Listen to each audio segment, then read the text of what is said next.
I tell people all the time, 2020 is breaking my heart, but it's correcting my vision.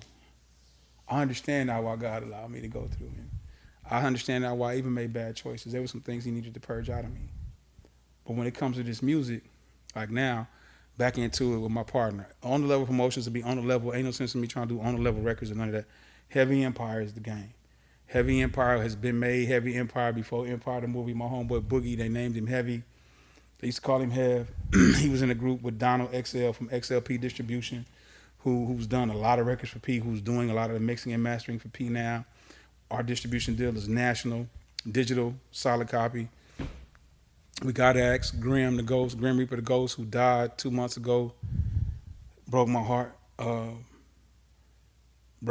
We got some records. We got Codix, Ronnie and Spencer and Renetta are affiliated there. Jarrell's probably pissed off at us right now because when I lost my gig at the railroad, my homeboy, he damn near lost his life with a kidney issue, my business partner. And I didn't do a lot of talking because, again, I was like, Lord, why are you allowing all this to happen again? I should have been asking God that. I should have been asking me that. But we're back. I'm naming it. I'm actually going to relaunch the company with my two business partners. It's Derek Curtis, who we call Boogie, and Rob Boykins, who we call Big Baby. He used to have Big Baby wear back in the day that all the NFL players were wearing. Mm-hmm. Very smart guy. Very, very smart guy. It's all three of us. So we're going to relaunch it, and I'm naming the relaunch The Empire Strikes Back. We got some records. I'm releasing Graham stuff. We got to work out some situations with his family, make sure their paperwork is together, because we did 80-20 splits with artists. 80 their way, 20 ours. We were real. Everybody keep your publishing. We weren't playing no games. And if they didn't understand publishing, got them educated on publishing. ESG was real with me. He said, Lump, I didn't get my publishing straight until Drake helped me. I respect that, bro. See, people talk about paying dues. If it wasn't for Face paying dues, Chamillionaire couldn't do what he does right now. And you know what kind of money he's making. Yeah. So if we don't build bridges for people, man, we need to stop. Think about it. Music is a language that we all speak and understand. And all you're getting understanding. But when it comes to making this money, just because you got God, why would you want somebody else to have that feeling? That's not paying dues, man. That's being selfish. Bro, I don't be wanting to hear that. Like, I really don't. That's how come I have no real time to deal with people who don't want to help somebody. Now, if I offer you the help, I'm going to tell you something, bro. Like, this is a true story. You can ask Beto this. There's an artist here. She's a female. She's from the city. Beto graduated from Full Sail. His homeboy is the dude on Love and Hip Hop LA, whose wife is Whitney Houston's goddaughter, right? He's a platinum producer, placed with Chris Brown, placed with everybody. He's placed with everybody. Beto, on my strength, because I saw this artist, I said, man, she trying to rap and sing, but bruh, she needs to do EDM music. And he stopped. He said, what are you thinking? I said, man, I'm old, but I ain't that old. If she does electronic dance music with her look, with her build, bro, we can make some bread. He said, all right, Lump. If they got 50 racks, we'll do it. I'm talking about I'm producing it. It's going to get written, produced, mixed, mastered for that all in. And we get our publishing. I said, shit, what? Beto? The man who did Rap Niggas, the man who done the double on the UGK, the man who Pimp C literally blessed himself and said, hey man, this is how you handle your publishing deal. Hooked him up with Leo at Bug Publishing. That's my guy. Funny fun fact, I introduced DMD to Wendy Day. Wendy Day helped them get their deal at Electra when I was there. I introduced Wendy, I actually walked the deal in for Toe Down. We was doing country rap tunes back then. I remember country rap. Yeah, no, that was we flew to LA. That was 2000, 2001 country rap tunes came out. I got them that deal. Bruh, I can't be mad at Baby because this is what I understand. As a college-educated man at that time with 3 degrees, the only thing that'll hold up in court is a legal document that you've had notarized. That's what stands up in court. People be talking about the record business is like the dope. That's a lie. Record business starts off from the other side of the people. It starts off with you getting 20% at best. Back then, it was 7.5, 10. If you had 12 points, you were straight. But what they don't understand is out of that 12 points, you have to pay back for every expense. And then if there's something left over, you get it back. When I was a regional, when I was a regional, when I had my laptop from Capitol, from Electra actually, I was associate director of A&R. I reported straight to Marilyn Bob and Sylvia Rome and Richard Nash and Mike Kelly. I reported to them, but I was straight line to Sylvia, and I love Sylvia. Like I told you, I was gonna slap Al Branch because he lied on me. If he have a conversation with me, I ain't gonna just slap him in his face. But man, that dude lied on me, bro. You can't play with my character. But my point is, what Sylvia taught me, I just wanted to make sure I full circle on that. Talking about expenses and what you pay back. Before I ship out a package to a programmer, I have to tie in, and on their FedEx screen now, I have to tie in a budget to charge it to. I advise every artist to look at everything that they get from a label in terms of trade, because you'll get a Mike Tyson, Don King spreadsheet and won't even realize it. So when I sent off a package, I had to tie artist budget in there. Sometimes I might be working on Missy, but they would charge it a little more. There's some tricks in there, man. They will bust you upside your head, man. That's how come the independent game is so cool. But now with the onset of social, if I'd have had this social media back during my heyday, I would be if God said the same, I would be a go-gillionaire. I don't understand how these people say they got fans and followers. No, you don't. You got fanatics. And the reason I say that is because if you got 1,000 followers and you can get $20 out of each one of them, now you talking. But if you got people who just pressing the button to like, it shows at your concerts when 8 people show up and you in there rapping to a hollow club. Yeah, no, it's a big difference between that. Yeah. Try to tell them that. But yeah. Hey, you can tell me and you can call me a hater, but no, bro, I'm trying to sell something. I'm like on the level photography. I'm trying to sell my services. I got 2 shoots this week. Man, look here, my price is my price. Here's the rate sheet, you go. I don't negotiate with nobody because a negotiation simply means you want my service, but you don't want to pay my price. But when you go into the Gucci store, you tell me how much you pay for something. Ain't no negotiation. Yeah. On top of that, I just paid this for that. Yeah. You tell me you want me to help you with your record, but you ain't got no money because such and such got you, but you still riding around here with some $15,000 wheels, and you got a piece. Yeah, that's how it is when people come with production. It's like, I just know what matters to you, and I ain't gonna allow myself to dumb up whatever I'm doing. That's just like a pimp hoe type relationship. No, sir. Nah. For you to be comfortable, I'm gonna be uncomfortable. What? Nah. See, a negotiation means I'm already losing, but this is what I do to some of my clients. When I tell them my price and they get ready to pay, hey, bro, I'm here to bless you. But now this is what I do, Donnie. On my invoice, it shows what it was, it shows what I discounted and what it is. I want you to see value, like I told you with Screw. I used to give away my bags and I would see them on the ground. When I start charging, I would tell the labels, because it says for promotional use only, not for sale. I would tell the labels, look, I'm not charging for your product, I'm charging for my bag, whether it's empty or full. Now, if you want your product to go in the bag, you need to sign this thing and tell me yes. They sign it, they say yes, I get the money for the booth, I sell my bags, and guess what? I don't care what was in your bag, you had that on the level face smiling, like that on your bag, a yellow bag, black. I was a street promoter, bro. I do that. I do branding before I knew what it was. My homie told me today, he was like, man, you was already a big dude. Your reputation already preceded you. You just didn't know it yet. But I realized all I was honorable to people. That's why I love Dame Dash. People say, oh, he goes too hard. No, he doesn't go hard enough. When has he lied? Stop it. I work for Rockefeller. I got my 15 million sold plaque from Jay-Z. I've literally sold over 170 million records that I'm on. And my partner just informed me today, because he went to the plaque places on the West Coast now, because they one of them closed. My name is on a lot of lists, but my plaques got messed up in the flood because I had them in the storage house and they got wet. But guess what I did? I kept every piece. I'm taking pictures and I'm sending them back. The homie said, hey, look, man, I called him. We're going to do one at a time. My 15 million sold plaque got jacked up. My diamond plaque from 50 Cent got jacked up. That was signed by 50. My DJ Screw at the Justo Mixtape Awards, they spelled his name wrong. They spelled his name SCRU. No shit. David Banner told me don't change it. He said they need to always remember that they didn't even pay attention to us enough to even get the name right. He said, don't you change that, lump. And he said, if they have an endowment, because when they did that U of H thing, they wanted me to go in there and put my stuff in there. He said, hell no. If they do an endowment, he said, do an endowment on it. That way, if they sell it, you can at least make sure that your kids are taken care of. See, these are things that people don't tell us in the business. See, I seen a contract where you got your publishing given to you, but then I see here on the 3rd page that it's taken back and they're going to administer the publishing. Mm-hmm. You don't own your damn publishing. How do you say you own something that somebody's siphoning it back to you the way that they see fit? I done seen them contracts. They slide have it to you, too, and it's bro. like, oh, page 2, it's here, but on page 3, If your contract they is just over, took your shit back. If your contract is over 10 pages long, homeboy, There's some fucking going on, bro, and with no grease. That's a fact. You hear me? That's a fact. And now, mind you, you can and look the contract. Jay Prince, I love him to death. Here's the contract, man. Go get somebody to look at it. Stop talking about what Jay did, man. Stop lying on that man, dog.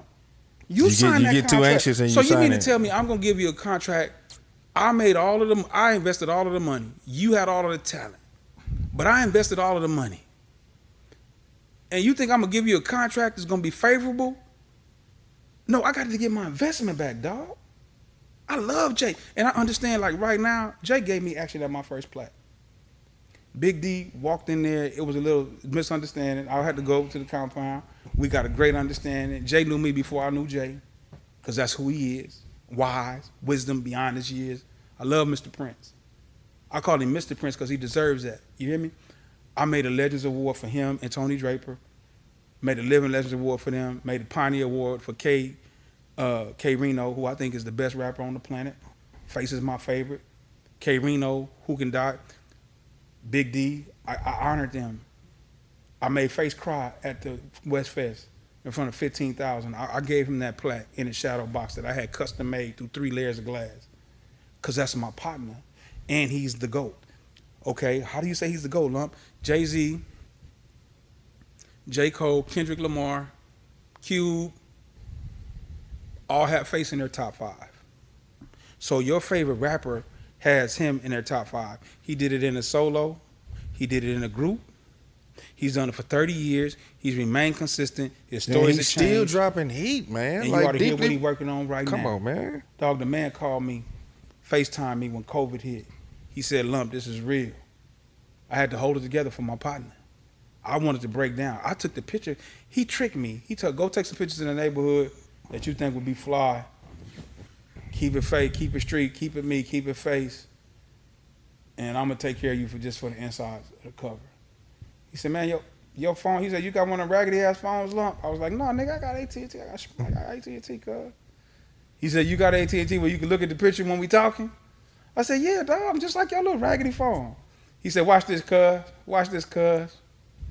He sent me the picture. I broke. It was my picture that was the cover for Deeply Rooted. And Deeply Rooted Reloaded, and on the insides. That's a friend, bro. This is a cat who told me at Surround by Sound when Pat and them and Corey and Stick, man, love, you don't know what you're doing. Floyd done got you in this shit, you don't know what you're doing. He was right, but I learned. I went and got the best of the best in Daryl. Floyd was my partner, he taught me.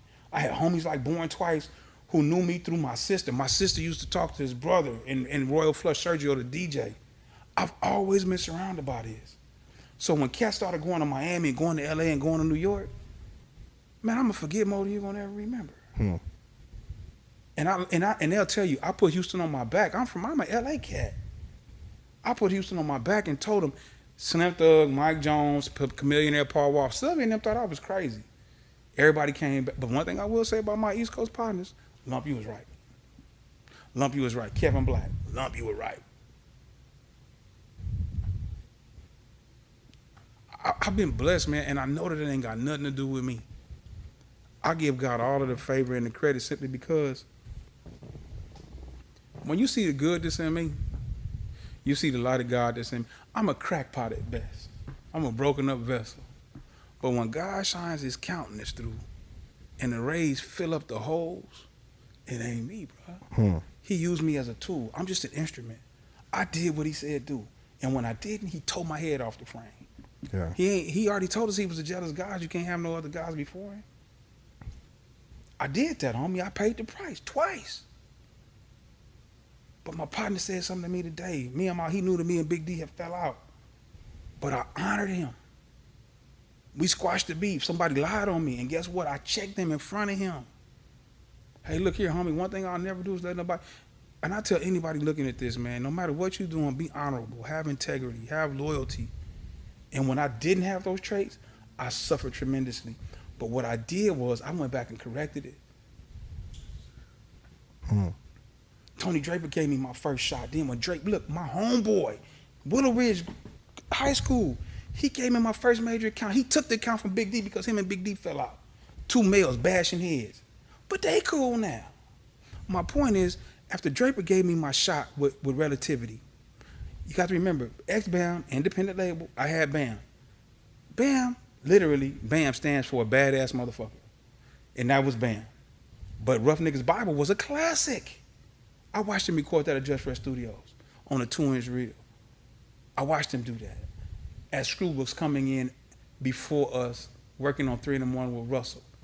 Screw literally mixed all of that. He had to go whoop, whoop, back and forth. All that digital stuff y'all do on them little MacBooks, they did that all analog, dog. You had to track it out.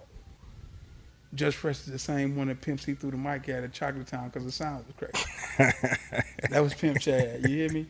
And Pimp Chad was the same one who built the bridge for Beto. My point is, my homeboy, Draper, gave me my first action. Then they saw what I was doing with Suave House. What I did with BAM, what I did with Mystical, well, Big Boy as a label, now Cash Money, now Relativity was in there before any of that. Tony gave me my shot, Columbia came. Troy Marshall, who I met at that same BRE that I told you about when I bumped in the truck, he gave me the MCA gig. Then, MCA, I got loud. I burnt up OJ shit. They sent me my money eventually, and OJ is my partner. His mama stays right down the street, right off of the Beltway. Bus driver for HISD. My homeboy right now. He just married again recently. OJ is the street guy that worked executive at Columbia that 50 Cent got his list from to send out his mixtapes. That's the same OJ Wedlaw. That's my partner. You hear me? David Banner. First tour bus to ever pull up at the Breakfast Club was David Banner. I knew Marcus's dad before he got murdered. Marcus Davis's dad and Jerry's dad. I knew Big Jerry. My dog. I call David Banner right now on the telephone. What's going on, dog? What's up? What you need? I watched David Banner in LA do the remix to Maroon 5. Warren, the lady, Erica Campbell, her husband. Warren's a dope-ass bass player. Oh, that song, oh my God. Warren's the beast. But I was able to sit in. I was like the spook who sat by the door. I watched Baby and then record. Juvenile told me when he recorded he recorded it in Nashville, Tennessee. He said, Lump, I was working so many independent records. I had a partner, his name was Lil Milk. He was in Tennessee. He came and picked me up. We went to IHOP to go get something to eat. He said, look, man, when you come back, I'm gonna have a whole song, and the whole song's gonna be a question. I said, what? I said, huh? I literally said, huh? He said, yeah, the song is a question. When you come back, it's gonna be done. I came back. That's you in that big body Benz, huh? That you can't keep old lady because you keep fucking her friends, huh? You keep your body clean, huh? You wear a bunch of Jabot jeans, huh? Baby's working on the Big Timers album. Man, this is gonna go. Baby told me the Players Club Pushing Weight wasn't gonna work. I said, baby, this song is getting ready to work, dog. And Joe did Pushing Weight. My dog. I knew it was gonna work. I heard Short Chop's voice. I was like, oh my God. It's gonna work. Q Baby was like, man, Lump, I don't know. He wasn't hating because he loves Q. Man, I don't know. But this Big Timers, I said, bro, Han's gonna jump. I said, niggas is not ready for you to be having a watch that you can see the diamonds from the ground on, man. Like, he was ahead of his time on that. And he was really just having fun. Manny was recording. Corey Stoop was in there. Wolf was in there. I heard Manny with them. I heard them early records. He was just on some 1, 2, 3, and he running the booth, bruh. Because they didn't have no. That dude who rented the studio for me and Baby had almost fell out because he tried to put me in the room with everybody. I was like, dog, I got money. Get my own room. Oh, Lump, bro, you don't want to go in there? I said, bro, I don't smell Negro's toes when I go to hotels, dog. Got my own room. I got my own money. Bro, you tripping, bro. You ain't even family, bro. You don't want to grind. No, I said, who in your room with you? Bro, that's not what we talking about. But Juvenile said Han was going to be a hit. And I'm going to tell you how the video was going to go for Han at first. The video was going to be like Jerry Springer asking him questions. And it was going to be people in the audience. And Juvenile was going to be, that's you with that big body Benz, huh? That's you that can't keep a old lady. If I'm lying, ask Slim, baby. They made the right decision because that shit is then wrong. Then when Hustler came out, Hustlers University, that's how come Juvenile had the Hustle. Henry was down there. We was all in the project on that yellow Ferrari. Man, I really want one of them Hustler University shirts from back in the day with Bruh, the H on you got there, to talk bro. to Henry or Cato. They got them. I still got my jersey. I got the baseball jersey. I got the blue one with the Astros colors on. That Hustlers with the H on there was so, man, that was so loud. And then if you people out here in podcast land still at ideas, still trademark, he gonna bust you upside your head. But yeah, so I was blessed, man. Like I worked the Aftermath album. The first The Been There, Done That album, yeah. I worked it with Curtis Tucker, who used to run Dre stuff. I don't know if Curtis still works there or not, but and Bruce, the dude who was in him and Set It Off, the dude who was with Drake, like that was Bruce. Bruce is Dre's partner, you know, and that record was ahead of its time. I told people then it wasn't whack. Oh man, it's whack. No, it really was. It's the sound had to just catch up, man. That's it, bro. He was ahead of his time. But my point is, seeing Dre in the studio. Hey, dog. And look, this is crazy. This is a true story. Dre had an office in the Valley. That's where Aftermath started. It was like in an office building. You had to go up, blah, blah, blah. The only office or the first office building that I've ever seen. Now, it's like a doctor's office, like 2,600. All in the hall, you know, you got about 30 rooms that goes around. Right. Bruh, Dre had cameras by the elevator, and he had cameras by his door going in both directions. Do you know they wouldn't let me in because they thought I was shook? No shit. I had to call them on my cell phone. They was like, nigga, we thought you was shook. Nigga, we wouldn't let your ass in here. I was up there to pick up a check, too. I was not leaving, homeboy. You hear me? On that same trip, my partner twice, I was working Law House. Law House presents Laylaw, the one who they talk about. So my homeboy, Savalas Holloway, he was working at Breakaway because that's where it came off at. That's where the label, that's where that project went. But twice actually took me to go see Laylaw. Hey, what's up, nigga? What's going on, cuz? Yeah. I got a chance to meet legends, man. When Kiki signed the Breakaway, Terry and Keita Rock, who was a 60, that's politics right there, but got a chance to meet them cats. Like go home on Gerald Busby, may he rest in peace. He's the one who flew me to LA to hire me for DreamWorks. The DreamWorks that come on TV, they had a record division. That's the one that David Hollister's album came out on. I grew up what was it? 85. What was it? Ghetto Hymns. Ghetto Hymns. Yeah, classic, man. Yeah, bruh. Yeah. I was blessed. 50 Cent flies me to New York to work for G Unit. I'm gonna tell you how real Fifth was. Fifth loved Houston. Fifth was a gangster, bro. Like people talk that trash. Run up on Fifth if you want. And I'm not saying that because of what the story that I'm about to tell you, but I had that 91 Suburban, I had 415s in it. You couldn't even swallow in that joker. But Fifth came down, and I got cool with Coach PR. Coach PR is the one who helps Glad. Well, I say Glad. I sound like Crunchy Black. Vlad. He does a lot of the videos that Vlad does not do. Coach was my homeboy. He just came home. Coach wound up connecting with me. Real as they come. I took him on tour. Fifth was like, show him the ropes. He's rough, but Lump, you gonna like him. I didn't realize that Fifth and I were both cancers. I'm not into astrology, but I am into people born around the same time. They kind of click. We out on the road. Fifth said, Lump, I need you to do Texas. We're going on a Rock the Mic tour. I need you to run the promotions. Me and Nikki got in the car, followed them all over the state of Texas, and 50 gave me a nice check for that. But when we came back, when the second album dropped, I was out of town. Nikki was running it, like you said. And the air in the back of the Suburban was out. He was like, Lump, say, man, you got my folks in that hot-ass truck, man. What's happening? I said, Fifth, the AC out and the Interscope ain't paying. What's happening? I got that. Just get that truck fixed. I said, Fifth, I ain't got the money to get that fixed. How much you gonna be all right tomorrow? Got to my office. It was a $6,000 check in there. I got a video game coming in a rap. Wrap your truck early. It's already paid for. Go wrap your truck. Put the music in the back. We're going to give you an Xbox with the wireless remotes. I put everything in there and paid the dude to fix the AC, paid all that, and he paid me to wrap my truck. Then he flew me to New York to Violator. Him and Chris Lighty interviewed me. I had the regional spot for the Southwest. 2008 came. The bottom fell out. Couldn't do it. Fifth came in there, some balled up jeans and a balled up sweat top, looking rough. I was like, Fifth, first of all, I'm still asking for $100,000 a year. No, man, we ain't got it. I said, Fifth, Interscope is bankrolling G Unit Records. You sold a lot of records, bro. I need my 100. Plus I needed about 50. And I was working at Electra at the time.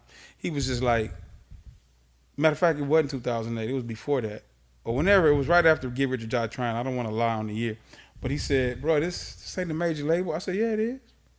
You're a major label, dude. Look at all these offers in here. I said, you coming here that old crumpled up shit? That don't mean nothing to me, homeboy. I need my money. He just was laughing. He was like, smart businessman, smart businessman. Then after the meeting, after he interviewed everybody, his homeboy in there cutting his hair. He putting on regular clothes. I said, boy. I said, that's business. The right finesse, there. boy. Woo, that finesse game was on point. So it's like a lot of, now it was crazy because Ja Rule knew I worked for Fifth. I had Ja Rule in the van, taking him all over. You know, he got George Jefferson complex, Napoleon complex, but he's a talented cat. I hated to see them dudes do that. I hated that they'll never get back, but they got some different politics with that. But to see him and Joe get back, because see, I worked with Joe when I was at Capitol. So to see Joe and Fifth squash it, because Joe ain't no punk. But man, I told the story today that I ain't never told me. I told it in my backyard. I'm gonna tell this to you, man. Look, we and How Can I Be Down? And that's when Bow Down came out. When the project came out, Cube was promoting it. But his mixtape, his sampler tape, it was How Can You Bow Down? It was fly as hell. So Rap-A-Lot and Virgin had their major distribution, #1 independent label, #1 label, teamed up. He teamed up with them. So they had a showcase and Shaheem was on there, but Face Mob was gonna be on there too. This was back then. So Shaheem was connected to Fat Joe and the rest of them, and Big Pun was there. And they didn't fly at the time, so they was in the Winnebago. So we go to the club, Big D, you know, I don't know if you've ever met Dale. Dale ain't no little dude. And at the time, I was about 70 pounds heavier. So what happened was, Big D knew Cube's people because he was doing promotions when I was still in high school, you hear me? So they said, and Bahamadia was behind him. And they was like, I think, no, that was Heather B. It wasn't Bahama, it was Heather B, All Glocks Down. That song. And they was like, make a hole. Cube was like, man, we going in. Cause I ain't waiting in this line, homie. Make a hole. So me and Big D had to be behind us with his security. We make a hole. We telling people to move. Excuse me. I do the Rap-A-Lot thing. You know, I learned, you know, I want to learn about why. Excuse me, brother. Excuse me. We make a hole. We get in. Shaheem in there on the stage. Yo, you New York in here. We run this piece, son. We run this song. So they just talking what they run. They ain't rapping. All of a sudden, Jay was in a circle of dudes, oblivious to what's going on around him. Hey, man, they need to hurry up. All I remember seeing is something on, you know, like that. All I recall is a few people getting hit in the head with turntable cases. And the next day, if I'm lying, I'm flying, homie. Fat Joe talk about Roy Jones, but let me understand me, man. They got in that Winnebago and left the next day. Respect is respect everywhere you go. I go to the Source Awards that I told you that they flew me to. I see Jay, this is year that Chris Webber gets robbed. Jermaine Dupri damn they get robbed. Big Bob picked up Jermaine. He's shooting behind the tree with a little snub nose 38. And I'm saying all this shit. It's done. Yeah. Man, I see Busy Bone get laid down and Fat Burger in broad daylight. I'm talking about broad daylight.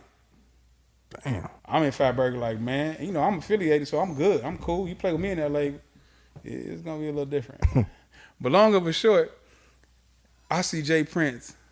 They done brought the Hummer limo down there. It was a Hummer or was it the Ferrari? I don't know which one it was, but they had a limo down there. Jay was in it. Man, they ran alongside Jay till they got to the freeway. Hey, man, let me tell you something, man. I was able to see a lot, man. Like, I have truly been blessed, bro. I went to London with Destiny's Child. Amsterdam with Destiny's Child. I've been to the Mix Show Power Summits in Puerto Rico and Dominican Republic, and I've been the man amongst men, and I'm thankful for it, but it was all about God's design. Music is the only thing that can enter your body without permission. One of the only things. We have to be careful what you let in. As it comes to the promotion, people can talk about the records and the plaques, but I understand I had a great team. I had Nikki. I had Ant Live, T. Gray's homeboy. I had Jeff. I had Paul. I had Geronimo. I had my partner Bear, may he rest in peace. I had Star. I had Fatima. I had some great people. My homeboy Pat Davis, from the one who I told you, I opened up my door, I see he is, and Chris 3-2 live behind him. Bro, I was blessed, man.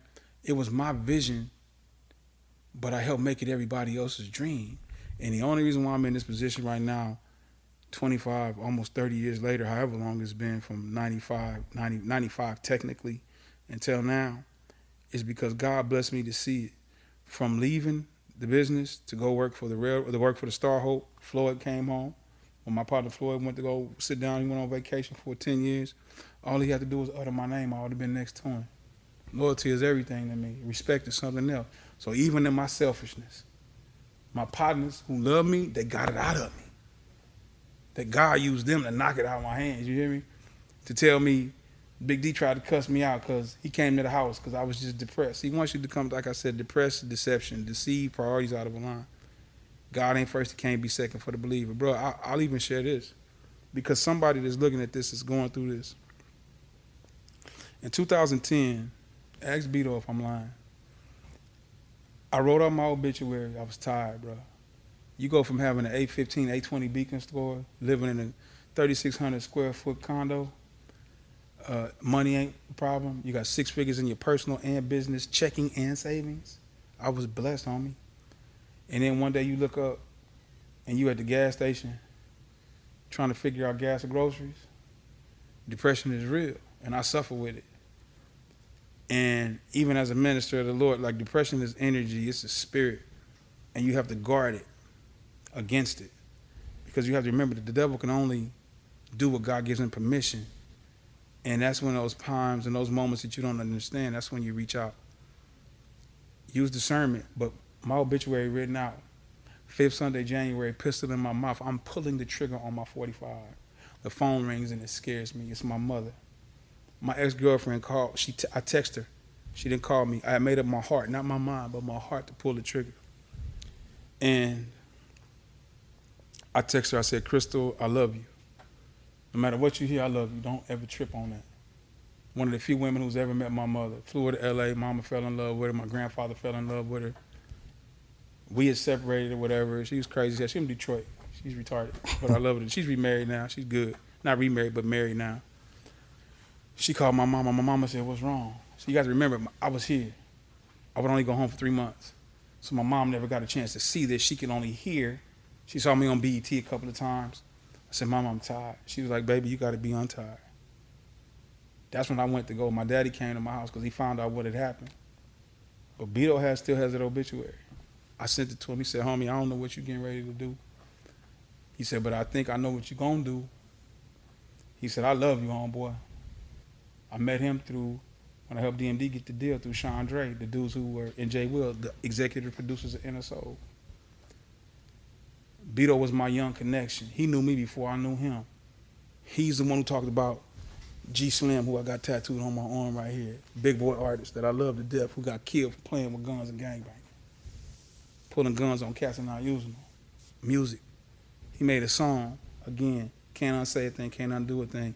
He said he would get shot in his back and blood would run from his neck down to his nutsack. That's exactly how he died. Helping a friend that would not have helped him. But my point is, that's how I met Beto. And I told the homie what it was. He said, homie, I just hope you just get strong enough not to do it, because if you really want to do it, you're going to do it. And he was right. But God said different. See, once you surrender to God, your life ain't your own no more. And you can't be selfish. And when you're selfish, God will literally get that out of you, because he's a selfless God. Anytime God says, look, I'm going to wrap myself in humanity, step down from glory, and walk along this earth for 33 and a half years to show you what perfection looks like, you have no excuses. But I thank God that didn't happen that day. But I did go get help, because my anger was so bad and my depression was even worse.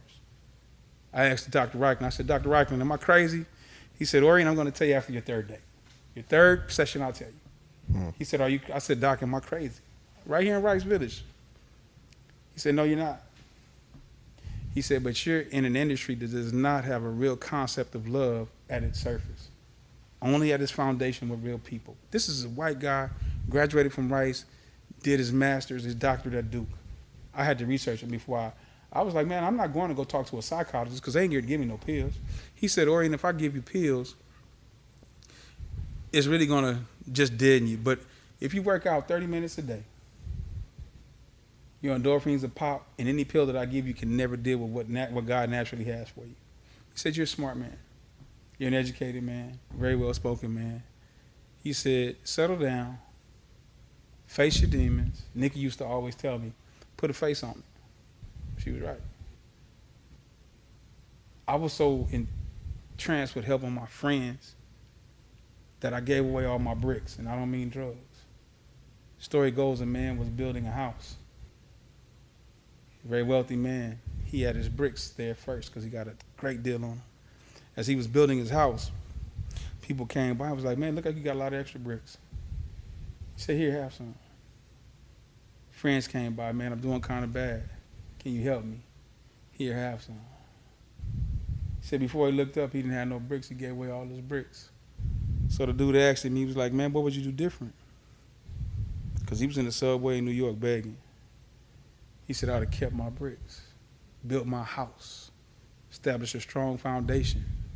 And when people needed help, I could give them shelter and show them how to get their bricks so they can build their house on their strong foundation.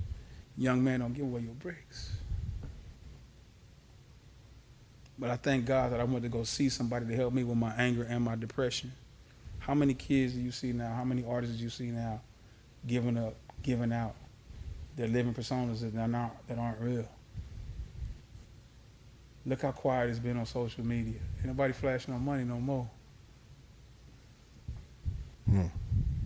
Man, we could talk all night. I'm ready to get out of here, man. I appreciate this, everything, bro. I hope it makes sense. No, it all makes sense. It all makes sense. Tell me this. Mm-hmm. You've done a whole lot. You know what I mean? You've established your name and a brand and a company and all this. You know what I mean? It's having its impact and its place in this whole thing, man. What do you want your legacy to be when it's all said and done?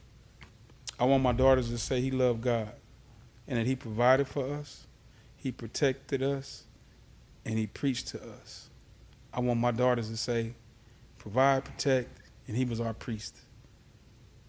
I want my daughters to say, my daddy was kind of cool.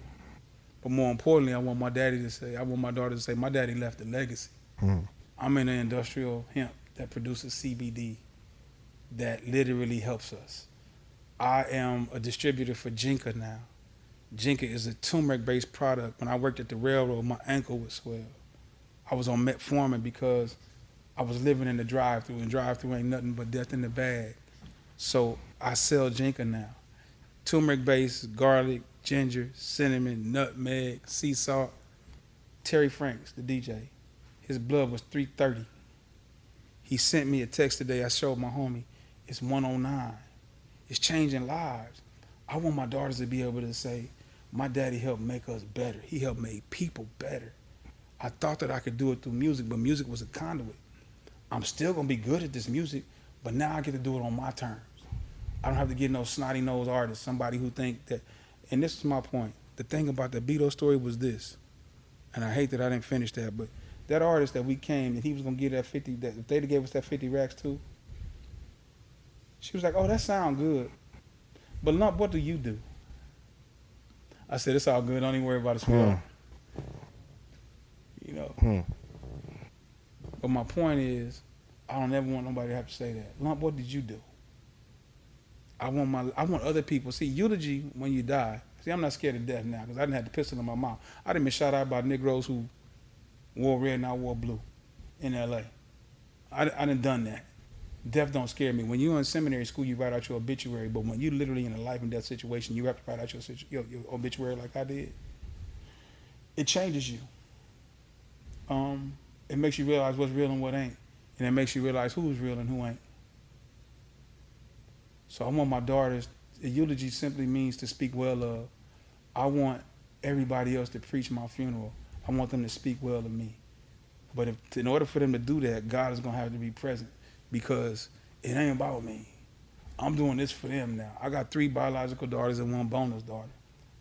And my whole thing now is to make them proud because they had to deal with me when I had to ask my 22-year-old for $10 for gas money. You know how embarrassing that was to a Negro who had $820 on his Beacon score and had six figures and multiple times in his life, literally made millions of dollars legally. We're not going to even talk about illegally. I don't talk about that part. It just happened. And the reason why I speak on it is because hopefully this helps somebody not to do this. You just have to wait. Wait doesn't mean to stand still. Wait means to stand in earnest expectation, doing all you can until God does otherwise. That's what wait literally means in the Hebrew. Grace, the picture of grace, is God stooping down from heaven, and me standing on tiptoes to receive a kiss. When the text says goodness and mercy will follow me all the days of my life, even when it's all bad, it could be worse. But I got two running buddies with me. I got goodness and I got mercy. So when I leave here, when it's all said and done, I don't get accolades. And I'm okay with that because I know what I've done. The people who are important, they know what I've done. They know what I've done for them as well. And some people, unfortunately, know what I've done to them, but they deserved it. But like my homie said, at the age that we are now, hey man, some things ain't worth it. But some things do require justice. Be ready for the consequences. That's all I'm saying. But I want people to speak well of me. That's all eulogy means. Eulogistic remark simply means to speak well of. But in order to get it well done, you got to do some well doing. So I want to do my hemp farm. I want to deal with this jinker. I want to go deal with my property. I didn't know that if you had 1,000 acres of land and you put a cow on it, you could write off the $1 million that it cost for the land as a tax credit. Why do you think Kanye went to Wyoming and put that studio on there? He got all that money back. That's the game that they don't want to give us. That's the game that my homies give me. That's the game that we share with one another. We all, like my partner said today, twice said, we all bosses. You bring something to the table, I bring something to the table. It may not be money. It may be relationship. It may be connection. It may be a banker. It may be somebody who can have clean credit. These cats around here capping about the wrong thing, man. All these big ass houses and all these multiple cars. I bet you boy, look here. If you had some money right now or you had some good credit, I'm quite sure you get some sweet deals on some property, on some depreciating assets. So I want to be smart. I want to help those who want to help, who want the help, who need the help, who really yearn for the help. I don't need to be a palm reader. My dad used to always tell me, man, sometimes you got to pay a nigga out your life. I said, what you mean? He said, sometimes you got to let that dude borrow that money because you know he ain't going to never get it back. But you know you'll never see him again. You know how many Negroes I had to pay all my life? If I could collect a tenth of the money that I have in the streets, legal and illegal. See, when my bills started turning colors, I wouldn't be mad at Baby and Slim. But that was my fault because I didn't do my due diligence to do the right thing because those weren't my friends. They weren't raised in the same honor code that I was. And it's not to knock them, but they weren't. I shot marbles with Chuck, with Big Boy. I didn't shoot marbles with Baby, with Cash Money. Twice been knowing me for over 30 years. He's the one who builds my character up when I was down. And today I was able to return the favor. That's what I want to be remembered by. Who did I help? When Slim and ESG weren't talking, who did I put on stage? Worst thing in the world that could have happened to the city was Tony leaving. People say the city wasn't big enough. No, Tony was just like, I'm cool, I've done it. Can you imagine Suave House and Rap-A-Lot right now? If they was, you hear me? Yeah. Could you imagine if P and Baby would have did it right? Now they both, after millions of records sold, now they say, oh man, woulda, coulda, and shoulda. I don't want to see that. But I understand it's an individual thing first. It's not a collective thing. We all know the problems, but don't nobody, if you talk about the problem, like I said earlier, you need to have a solution. If you're just going to do one or the other in the music business or this business of music, kick rocks and flip flops. Yeah, all that talking, yeah. I'm not. Yeah, That's to come over see you by yourself. Just like when you see me, I'm by myself. Yeah. Even when Nikki and I were together as a couple and as a company, I rode in the car by myself because when it was time for me to go, I'm going to go. And now that I see what I see now, I'm not mad at the kids because some of these kids are on Forex, they're trading, they're making money. I got to go to Atlanta now to go help a cat this Thursday. I ain't saying his name because I don't want one of them leeches to drill a hole in and say, this man got 7 Airbnbs. He's got different businesses. And he's calling the cat from Houston to help him in Atlanta because the cats in Atlanta done got lazy and greedy and got fat. And they didn't want to give him the real. They just want to give it his money. I'm gonna produce, bro. Now Bible says a labor is worthy of his hire. Now you're gonna pay me for these damn near 30 years of experience. But I'm producing off the muscle. We're not gonna see, you can't sit down, hey man, Lump, I wanna go pick your brain.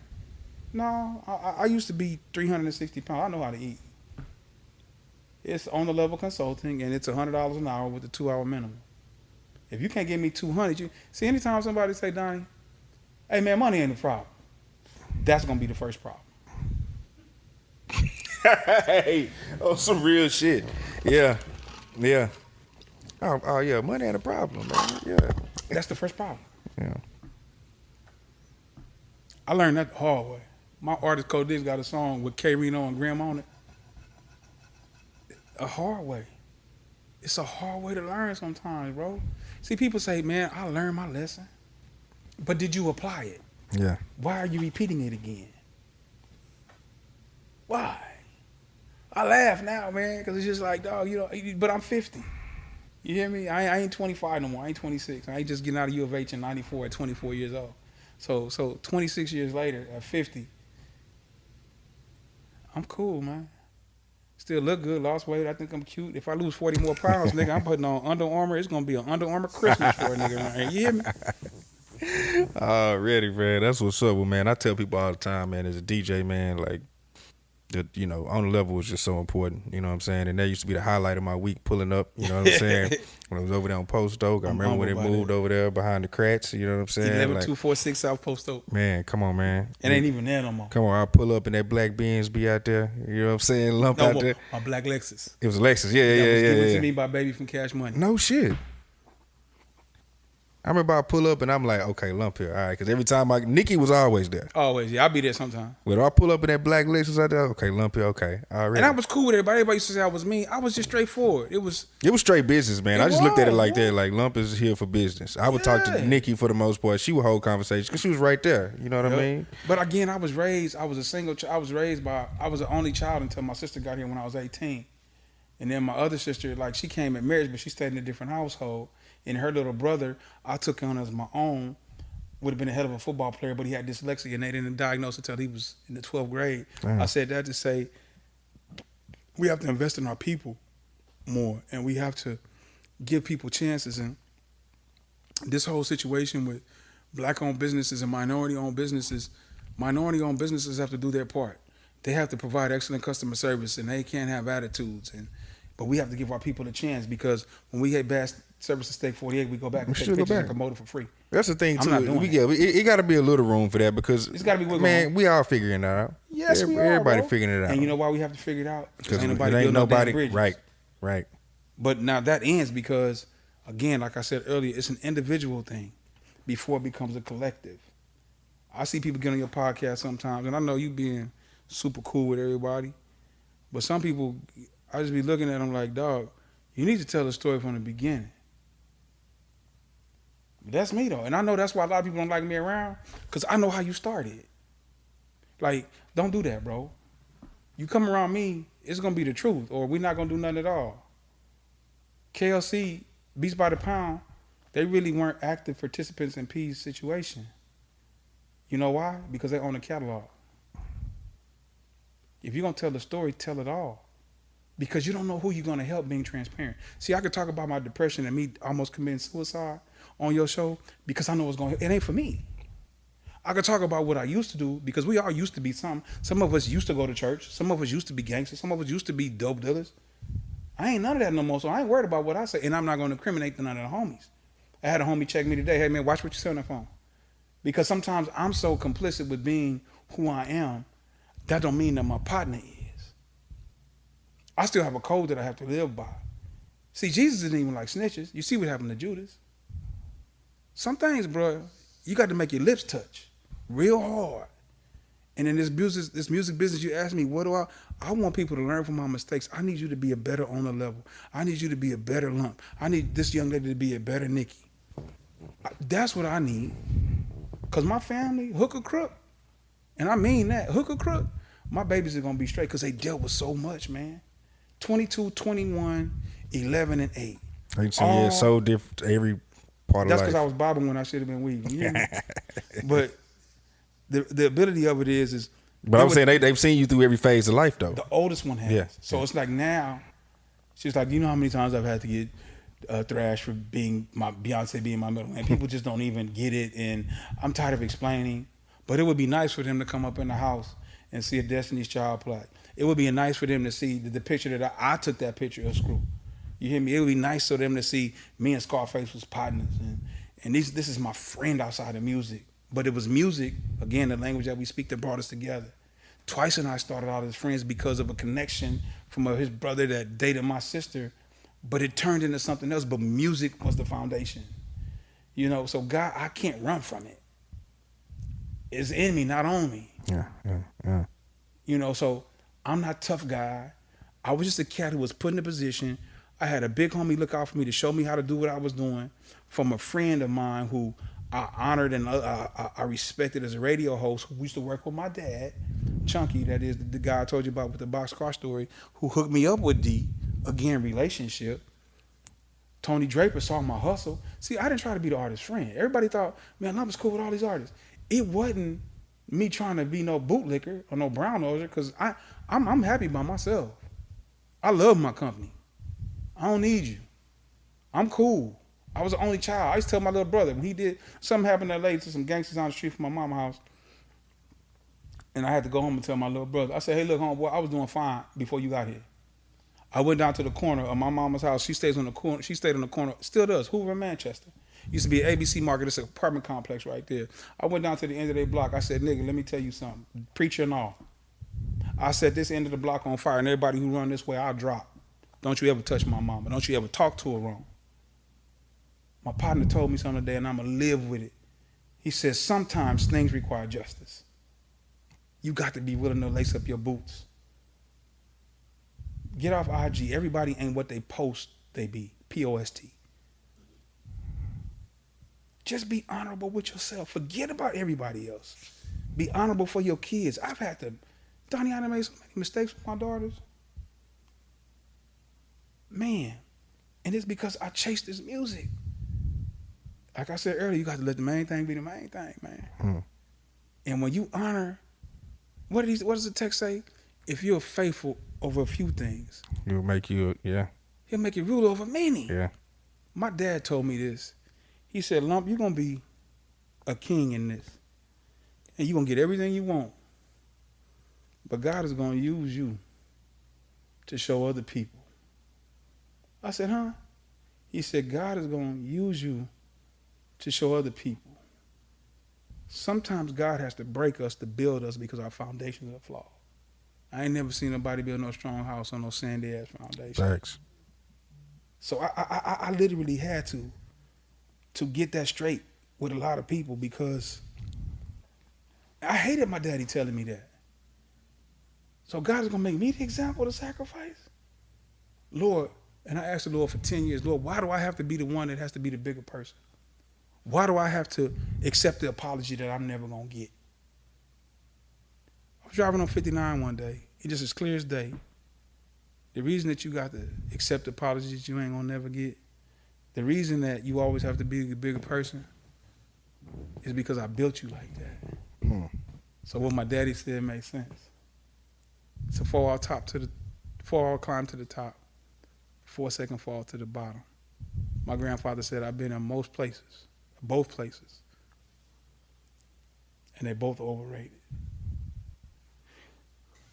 P.O. Lumpkin didn't say much, but he said certain things. He said, nigga, the less I know about you, the more I like you. With a smile. That's Palestine, Texas talking. So I've been blessed with that wisdom, and the homies to correct me.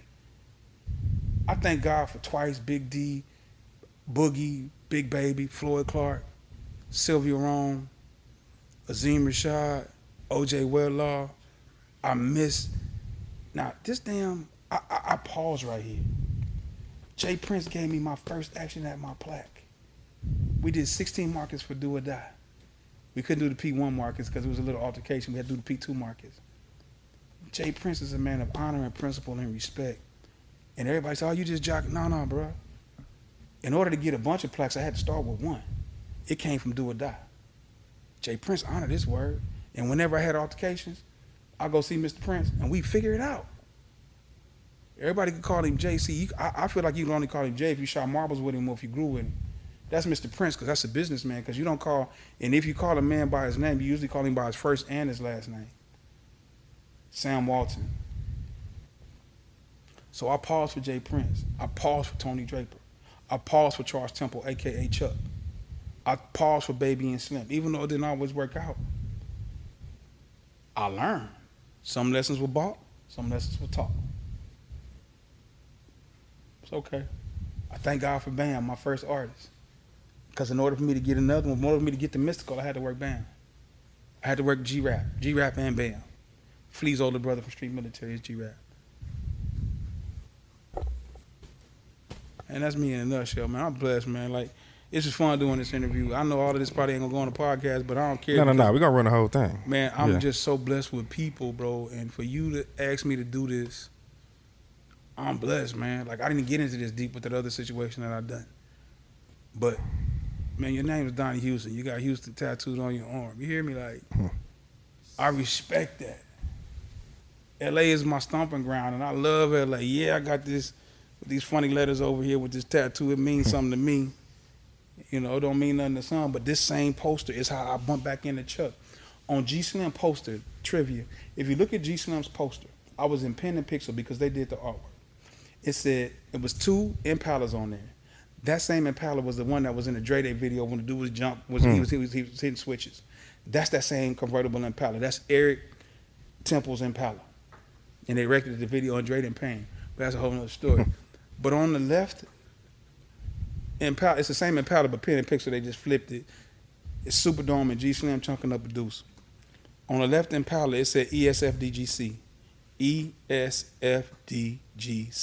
and the number 1. I kept wondering why I kept looking at this poster and this kid throwing up this deuce and he had an afro. He was grilled up and I knew the Superdome. And it said Charles Temple. You know how in the hood you don't know nobody's real name until they die, go to the hospital, go to jail, you got to put money on their books. So I asked Terry, I said, that stands for Eastside Ford, who's Gangsta Crip. She said, how did you know that? I said, that's really not important. She said, no, love, how did you know that? Because Charles is a different guy. I said, you mean Chuck? She said, Charles. I said, Chuck. He's a big guy, but Chuck was little when I left L.A. But he got, you know, you making money, your diet changes, you hear me? Your choice of cars changes, your choice of females changes.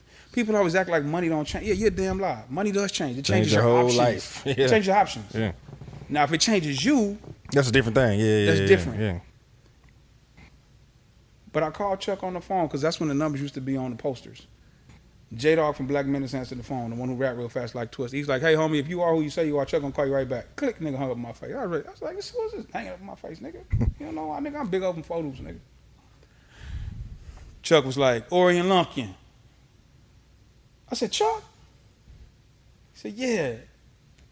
I said, Chuck, this is Lump. He was like, nigga, I know what this is. This is Big O. He was like, hey, man, what's up with you? What's cracking with you, homie? He photos, you know. What's cracking with you, homie? I said, nothing. I was like, man, what you doing? He said, man, where you at? I said, I'm at Pen and Pixels, and I see this ESFDGC on the right.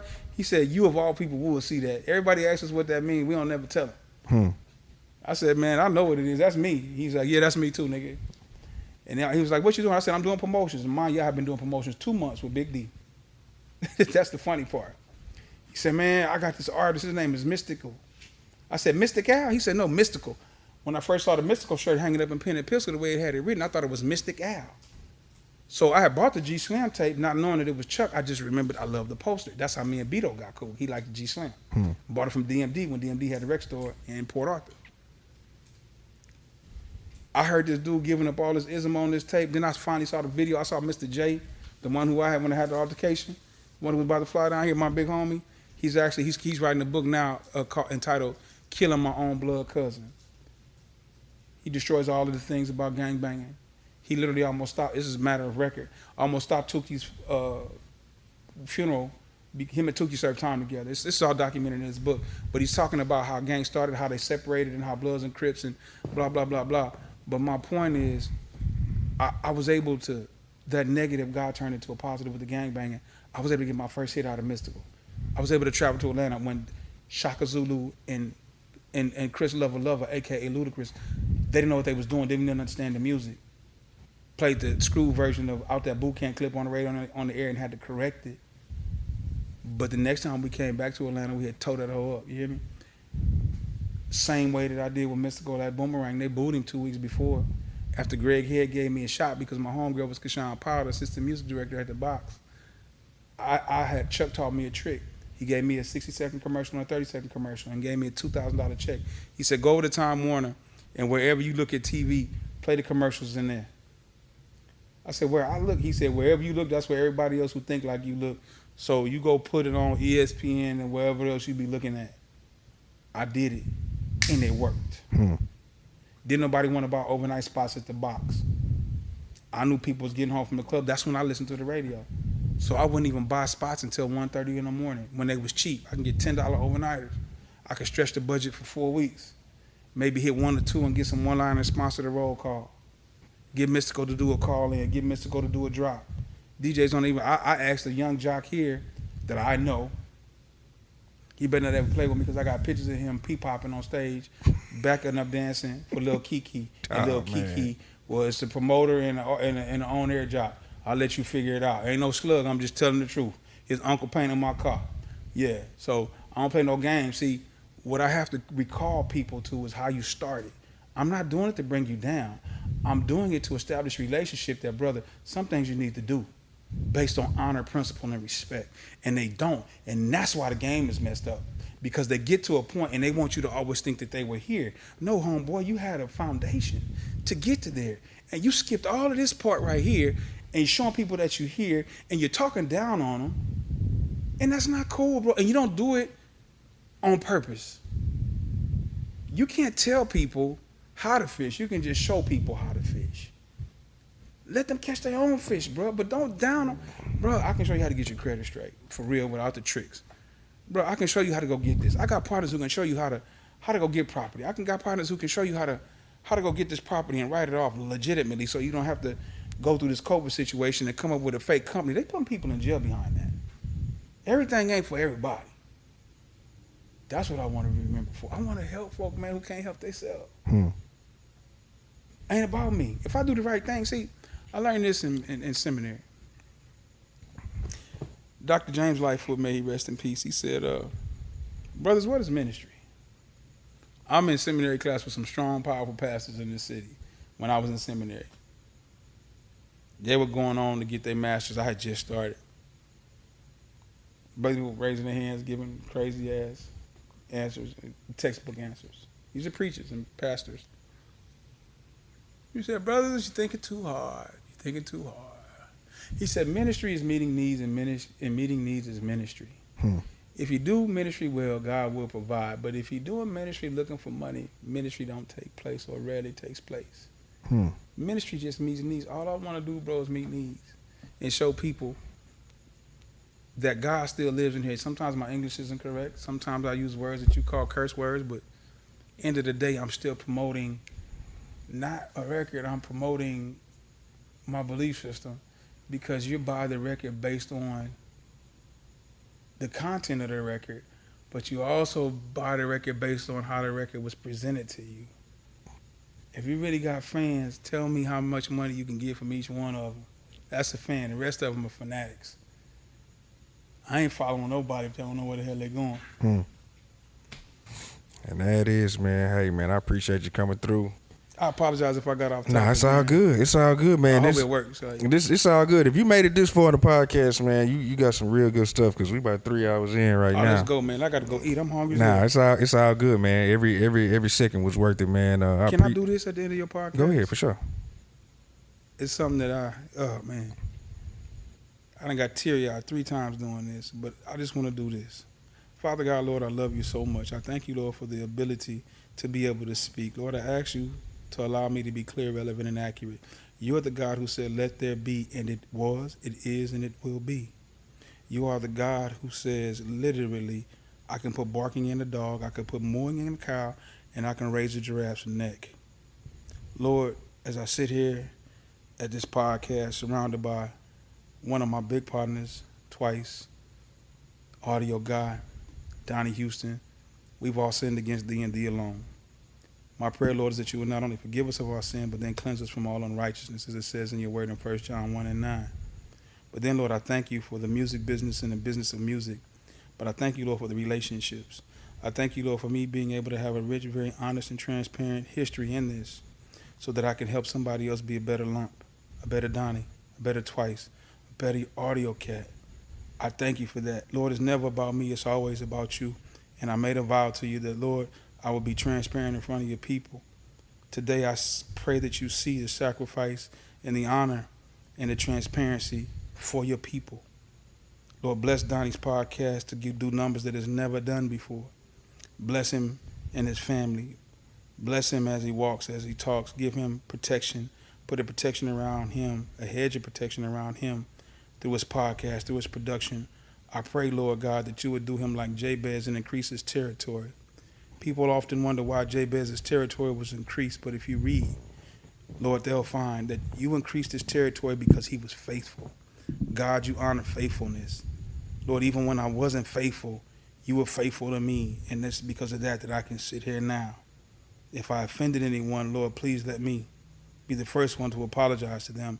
But Lord, I've only spoken truth. Maybe my truth, maybe it was from their perspective, was different. But Lord, I pray that anybody that was out there today that was hurting, that wanted to quit, that wanted to give up, I pray that I inspired them in some way.